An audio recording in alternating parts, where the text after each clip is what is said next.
I'm Drew. We're Chief Ashes coming to you this morning from lovely Chandler, Arizona. Yeah. Back at one of our favorite haunts, Yard Cigar Bar. How's your week? Good. You know, pretty chill. Just crushing with a new job and Nice. you know, taking some time to relax this weekend. So. Yeah, man. I took the day off yesterday, relaxed a little bit around the house, had some yard work, some stuff around the house to do. Yeah. Installed a much larger dog door because of the puppies aren't small anymore.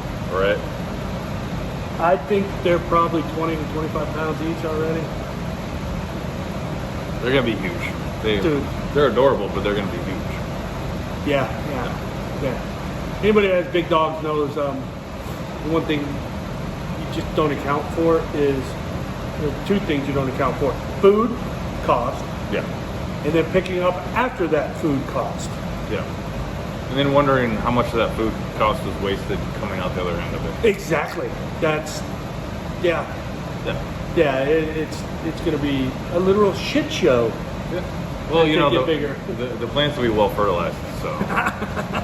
The rocks. Yep, there you go. Hey man, what are we smoking today? So we're gonna go with a fan favorite. A lot of people know this cigar. It's kind of hard to see because it's dark, and I'm horrible at setting up the studio today. But we got the Gurkha Ghost Maduro here. You know, this is one of the few Gurkhas I actually. Yeah, and I mean, let's touch on that a little bit. Gurkha is known for its reputation of online cigars and just pouring themselves out, having hundreds of different cigars, and all the way up to like $800 a cigar, which, you know, because it's spiced with Louis rum or cognac or whatever that. Yeah. Cognac. Yeah. That stuff that ends up being like $800 or whatever. Come on. It's Seriously. kind of ridiculous. And you know, I always see their price points are super high. Oh, MSRP, yet you can get them for $3 a stick all day long. Yeah, and a lot of that comes down to the branding, all of their swag, all of their packaging. I mean, the packaging ends up costing more than the cigar itself. Well, I mean, the labeling on this thing is just ridiculous. Every one of them's got a picture of the Gurkha with what's the knife that they use? Yeah, I don't remember. Burka, isn't it? Something weird like that. Yeah. So, yeah, I mean, a lot of it comes down to packaging. Now, I know a lot of people smoke them, so we're not going to sit here and just trash them, but at the same time... A lot of people love them. Honestly, we were talking about this before the show. They all have this kind of interesting, like, aftertaste funk to them. It's all I can describe it as a funk. It's I don't even know how to put it. It's like a signature flavor, and a lot of it comes from the tobacco. Now, I mean, it's hard to say. I don't know a whole lot about Gurkha other than they don't make their own cigars.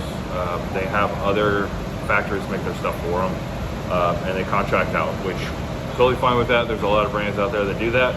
High-end brands that you wouldn't even know, like Ashton, for example.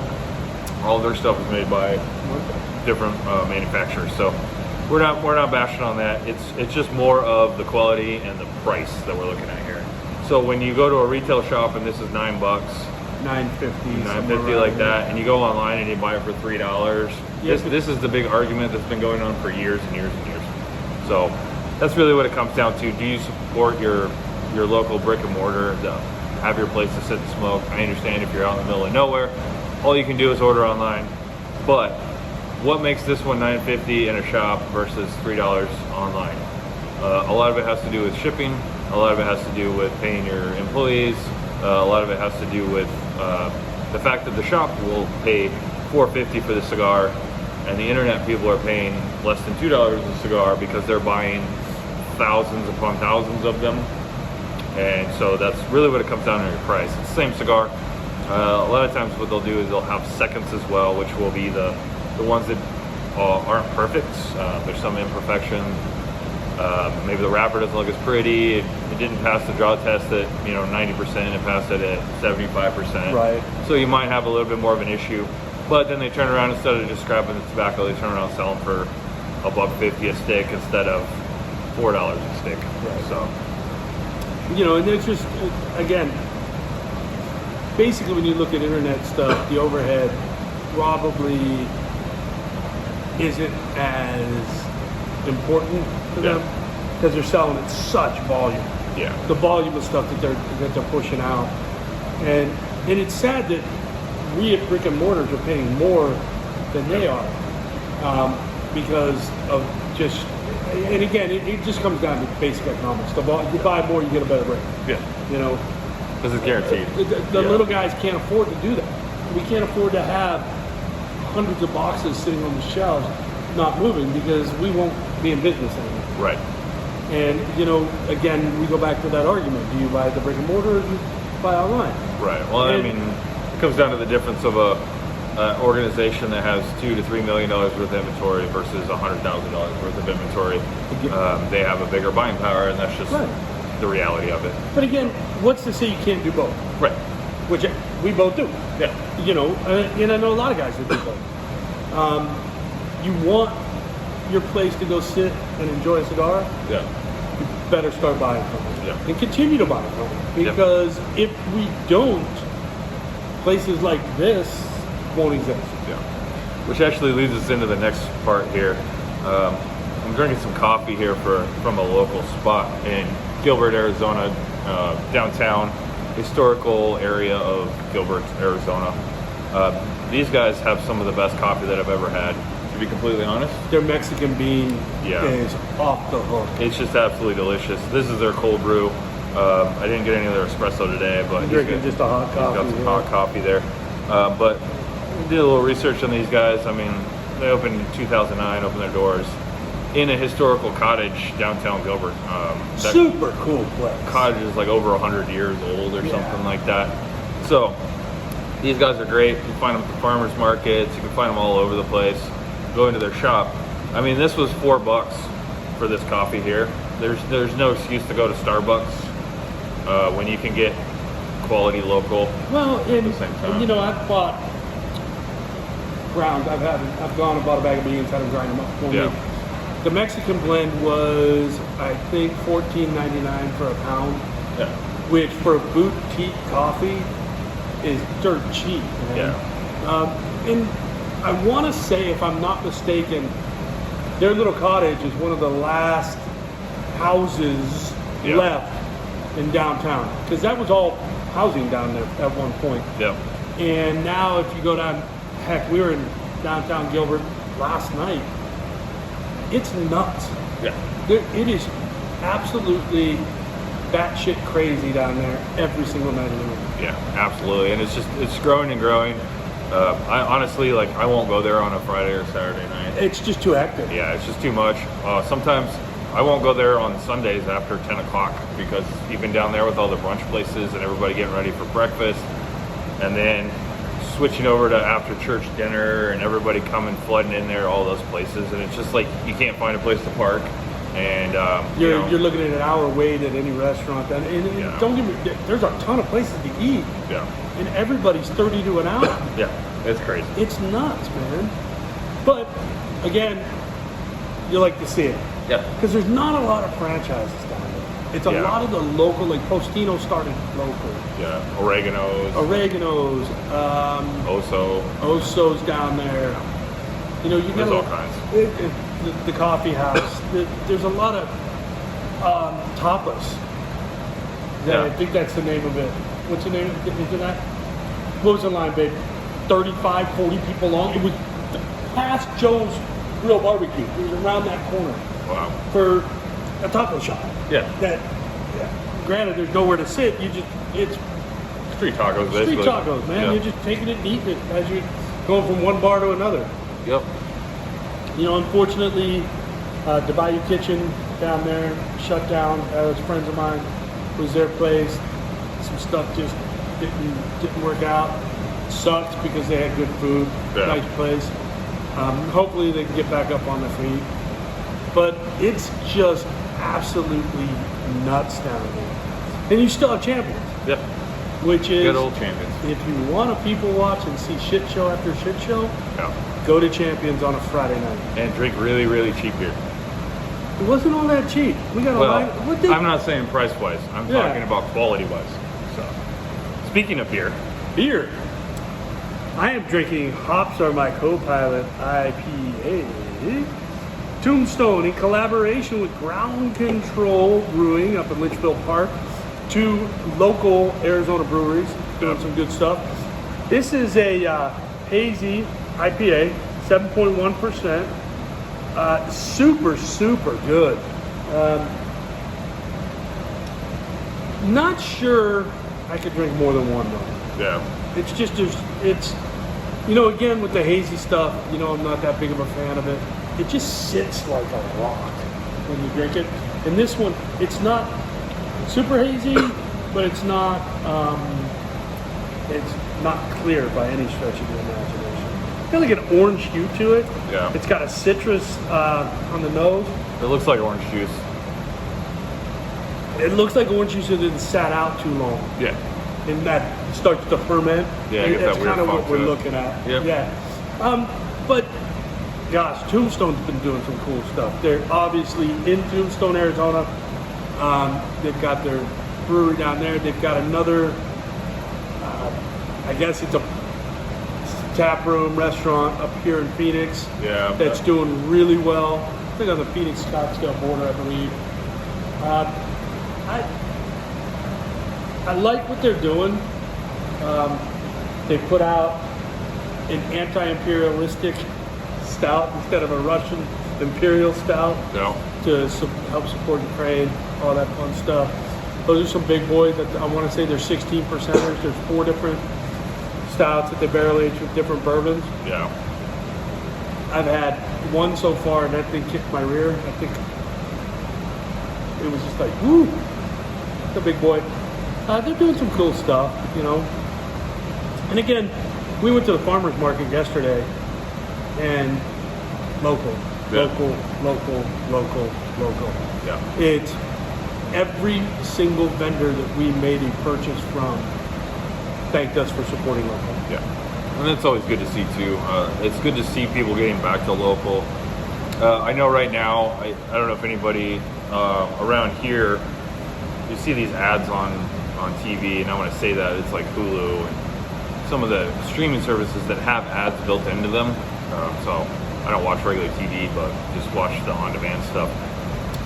They have a advertisement going around trying to block this bill that's basically going to turn Amazon Prime into no longer being able to do a free 2-day thing, and they're saying how it's going to affect local businesses because without having that free 2-day delivery.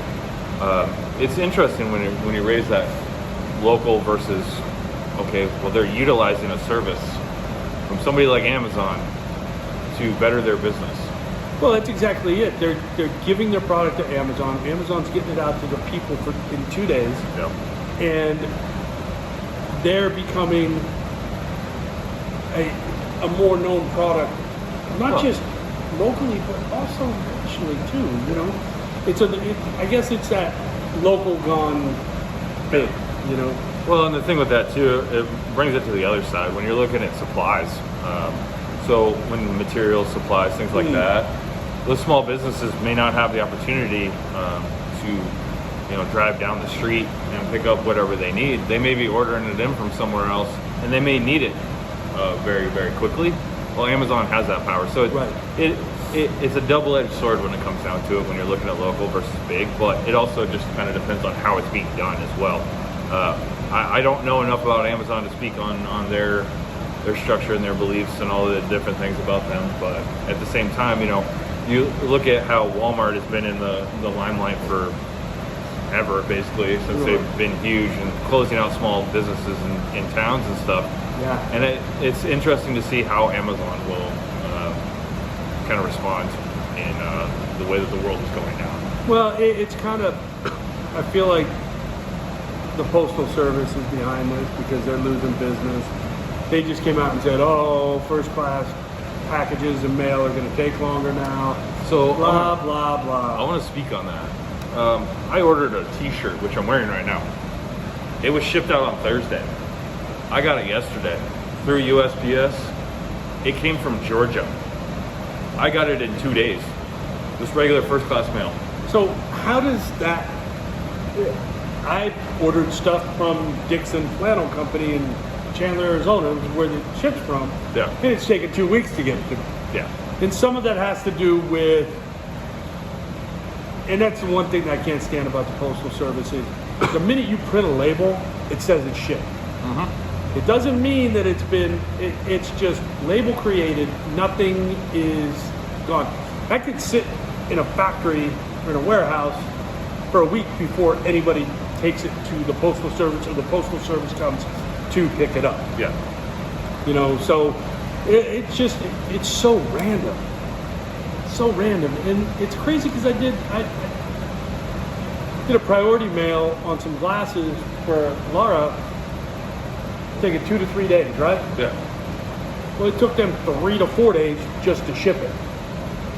Yeah. So you're paying for 2 to 3 day shipping, but handling took longer.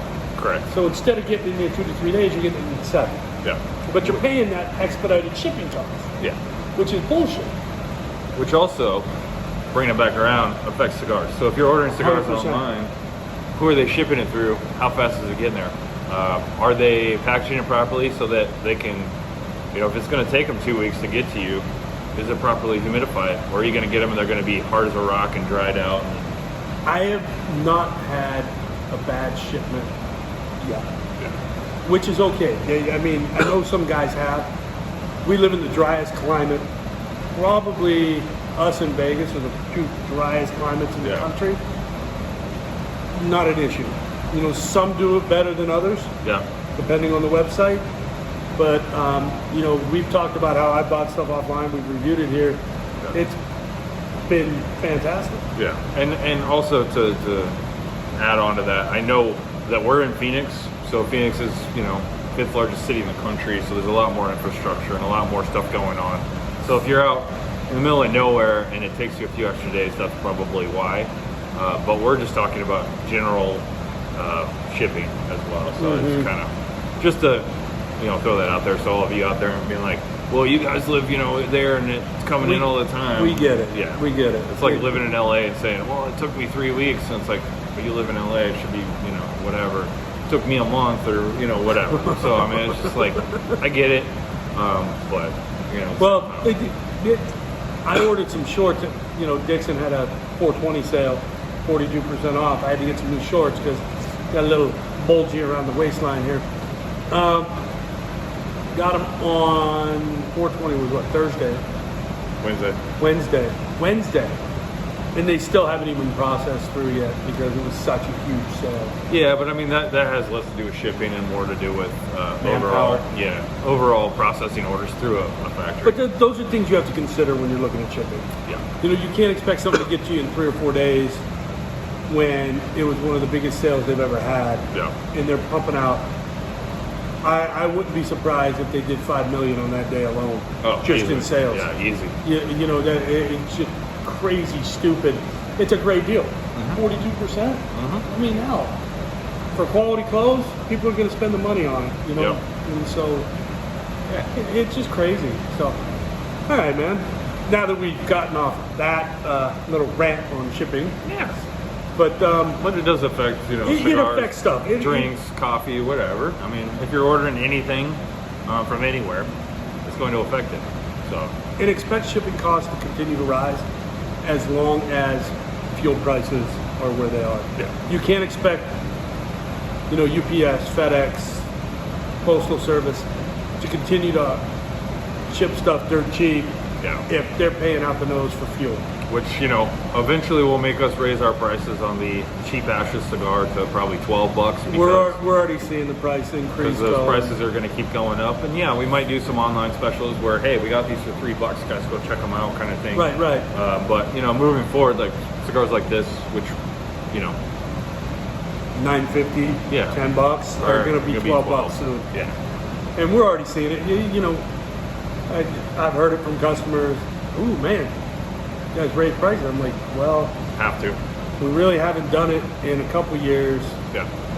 Now we're looking at our invoices, and they've raised their prices 20% to us. We have to keep our same profit margins, so we have Yep. to, you know, unfortunately, you got to pay the 20% too. Yep. You know, But again, we still have one of those tobacco taxes that isn't grotesquely off the hook. Yeah. So they kept 20 cents or something like that. 22 cents. 22 cents a stick. You guys, if you live in Arizona, don't bitch. Yeah. Don't bitch. Yeah, go to California. Buy Go to a cigar. California, go to Vegas. Yeah. You know, go to Washington State and try and buy it and see what you're going to pay up there. Yeah. You know, we don't have a high tax on our tobacco, and we're lucky because we could. Yeah. I mean, how many cigar shops do we have in Arizona alone? You should know that. Like 100 at least. You know, That's counting all of Arizona, not just Phoenix. yeah, all of Arizona. There's a lot of places to buy sticks here. Yeah. You know, that could affect everything if they decide to say, yeah, we're going to take that 22-cent cap off and just keep it at 17, 18%. Oh, we're at 38%. If they take that cap off, we're screwed. We're screwed. Yeah. We're in the California range at that point. Yeah, California, Colorado, Vegas is 40%, well, Nevada. So yeah, pretty much all right there. So, anyways, well, last call on the cigar. Smoked them before. I'll smoke them again. Yeah. Yeah. You know, talking about Gurkha, the Red Witch, the Black Witch, and the Ghost. You know, obviously there's a theme there. Some of their new ones coming at Aganorsa are good too. The Nicaragua series, San Miguel. That's something I would look at if you're not familiar with Gurkha. Look at the stuff that's coming out of Aganorsa. We've said before, Aganorsa Leaf is just One some of of the my best favorites. tobacco that's manufactured in the world right now. Yeah. Your coffee, buddy. Dude, coffee. If you're in or around Gilbert, Arizona, go get this coffee. You will not be disappointed. Prices are fair. Coffee is amazing. Hands down. Or if you don't live in the area and just want to take a day trip, downtown Gilbert's a cool little place. Yeah. Go down there on a Saturday morning. The farmer's market starts at 8 o'clock. Yeah. You can walk around town. You can get your coffee. Yeah. Plenty of breakfast and brunch places down there. Like you said, it's busy, but it's also a cool little. It's still got a little bit of a small town feel to it. Yep, absolutely. You know, you walk around downtown Gilbert, you still feel like you might be up in Cholo, Pine Top, walking around up there. Yeah. You know, those smaller cities outside of Denver and Colorado. Yeah. You know what I'm talking about, that Absolutely. feel that they have to them. So give it a shot. For me, Hops are my co-pilot. They do this collaboration every year. This year I'm not a fan. It does not match well with this cigar at all. It does not hold up to the cigar. Cigar is overpowering it. It's almost like I'm drinking orange juice after brushing my teeth. So, you know, it doesn't mean it's a bad beer. It's just not working for me. Yeah. So if you're a hophead, give it a try. You know, it's a cool collab. It's, cool name. Hops are my co-pilot. And again, the way they have it as a collab, it works. So, hard pass for me. But so, thank you as usual for watching. Like, subscribe, smash the bell, follow us on Instagram, cheap_ashes. And we'll see you next week. See you next week.